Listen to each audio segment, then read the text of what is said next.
Running a Fever, Episode 389, Aging Reversed, Part 2, Aging as a Disease.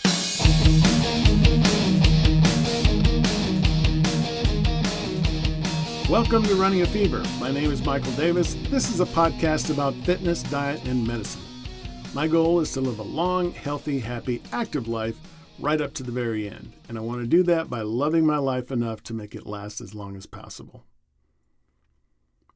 Last episode, we talked about the topics we're going to be covering in this series about the possibility of stopping or even reversing the aging process, how that can happen, and the ethics and implications to society this revolution might bring. This time, we're going to go in depth on the first of these topics, reclassifying aging as a disease. The idea of aging as a treatable disease and its implications for medical research and funding. For a long time, aging is just the same thing as just getting older. In our society, old age is seen as a cause of death. Does disease cause death? Then why can't aging be a disease? But the deterioration we experience as we progress through life is not classified as a disease, and almost never is listed as the cause of death on a death certificate. It is not found among the over 14,000 diseases, symptoms, and injuries classified in the index called International Classification of Diseases, maintained by the World Health Organization. But couldn't some of the immediate causes of death be mere symptoms of the disease of aging? The older we get, the less able we are to combat illness. A process called immunosenescence, a gradual decline in immune system effectiveness, begins at around the age of 50. Immune response is slower, vaccines are less effective, the immune system may attack healthy tissue. Flexibility decreases, and gravity begins to take its toll. This leads to injury, which may require surgery, which is more dangerous due to the weakness of the immune system and greater susceptibility to heart failure. Diabetics with foot injuries over the age of 50 have a greater than 50% mortality rate over 5 years. Aging is extremely dangerous. Your chances of contracting a deadly disease increases by 1,000 times between the ages of 20 and 70. Yet we accept it as inevitable and devote little resources to fighting it.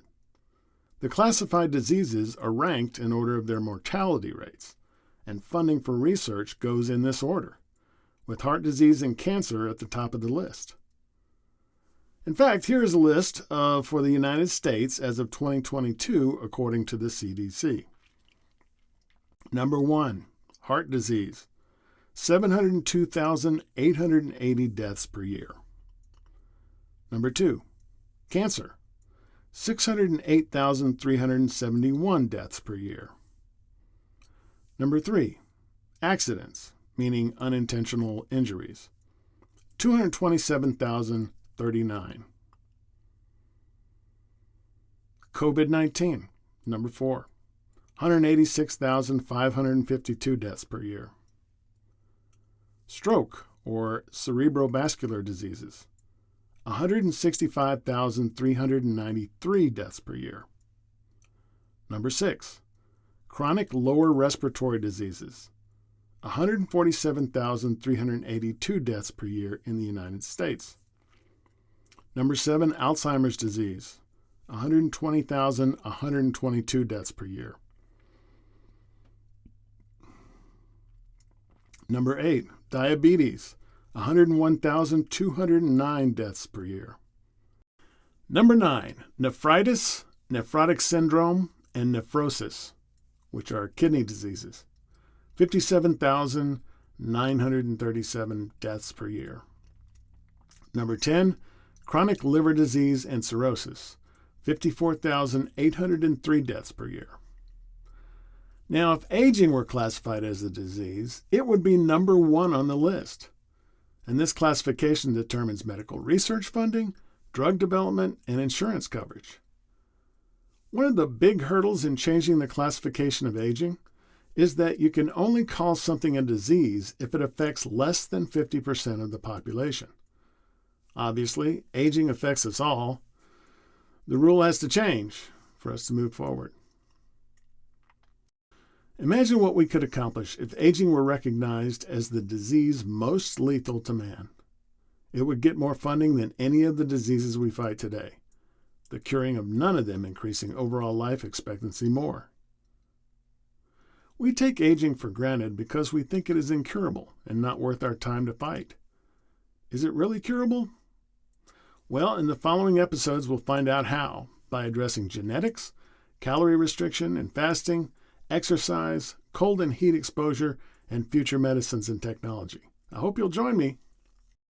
And I hope you found this episode insightful and enlightening on the topic of aging as a disease. If you liked it, please hit the like button on the YouTube video. And while you're there, subscribe. It only takes a click and costs you nothing and helps us reach more people with information like what you found in this episode. And if you have the fever, keep it. And if you don't, catch the fever. And I will talk to you next time on Running a Fever.